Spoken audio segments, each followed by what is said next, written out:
I finally realized why I cry so much even when I don't want to. And because I think there's so many sensitive people out there like me, I want to explain it so that we don't feel so bad about it. You cry because you've been holding in too much for too long. When you're younger and you don't get the emotional support that you need to process the pain you're going through, your body stores it instead. And when emotions don't get processed, they don't just go away, they build up inside you and create this pressure. I went through my entire childhood without a consistent person who allowed me to cry, asked about my feelings, and was emotionally there for me. I lost my mom when I was 3 years old. Then I had a stepmom who made it really obvious that she didn't love me. And I had a dad who got depressed and turned to alcohol, which ended up taking his life. Oh, and I got bullied in high school.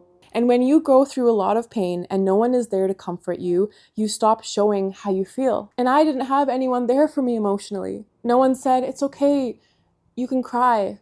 What are you feeling? Let it out."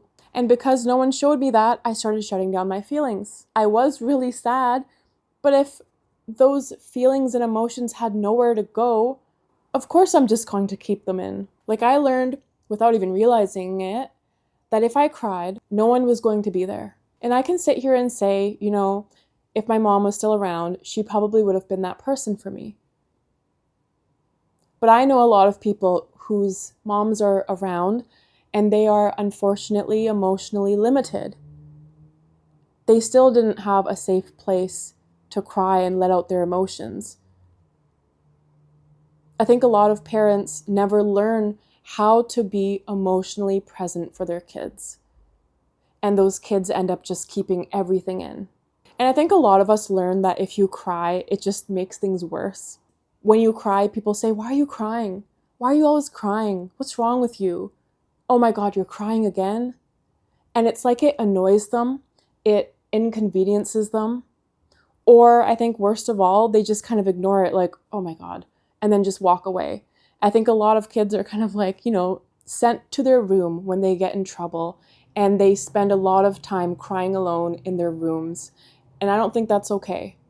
I think it's okay for short periods, but if you're always alone when you're crying, you learn that no one is going to be there to hold me. And you learn to just toughen up and keep it all in.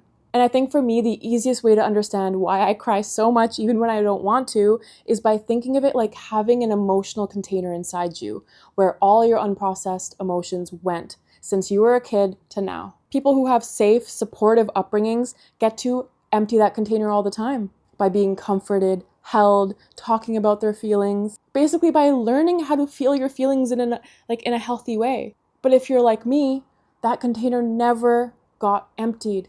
So now, even when one drop of sadness gets added to that already full container, it just basically explodes. And you know what happens then? You start crying.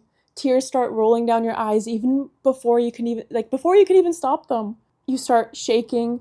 You don't know how to get your words out. Your body literally can't hold in those emotions anymore. So it pushes up against that pressure that's been building up for so many years. That's why when I watch a movie, I start crying. That's why when someone else starts crying, I start crying. Because it's not just about what's happening in this moment, it's about everything that's happened in the past. And now you don't even get a chance to think about it before you start crying. And the last thing I'll say is every time you do cry, it's like you're crying for two people, the present me and the past me, who unfortunately never got to cry. And that's why it feels so big. Not only are you dealing with the emotions of now, you're dealing with the emotions of the past, all that pain that you felt in your entire life, and the fact that you had no one to share it with.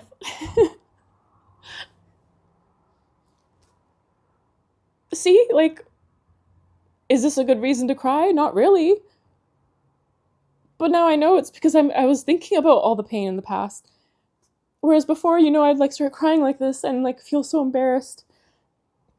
And that's the worst part, is feeling embarrassed and then being surrounded by people who basically re-traumatize you and make you feel uncomfortable for crying. That's why it's so important to have people around you now that aren't uncomfortable with crying and they're okay with it. Because I hate when people say, "Why are you crying? What did I even say?" And it's like, it's not about what you said. It's not about what you did right now. It's about all the pain that I've felt in my entire life. And because my container is so full, this so-called little thing that you said to me or did to me is triggering my past. It's filling up my container and it's starting to overflow. So let's get back to feeling better about this whole thing. Because now it's like, okay, now I understand why I cry. But will I be crying like this forever? Will I be 60 years old crying over like such a small thing? And the good answer is no. But only if you let yourself cry now. If your emotional container is so full that it's overflowing, you need to let it out.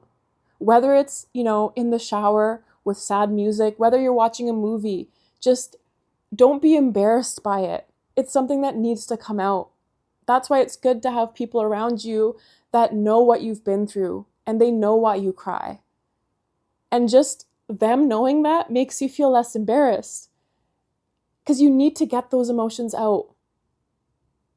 And I'd rather do it now than in 10 years because at some point it's going to get worse. Life's going to keep adding things into your emotional container and it's never going to empty. So cry.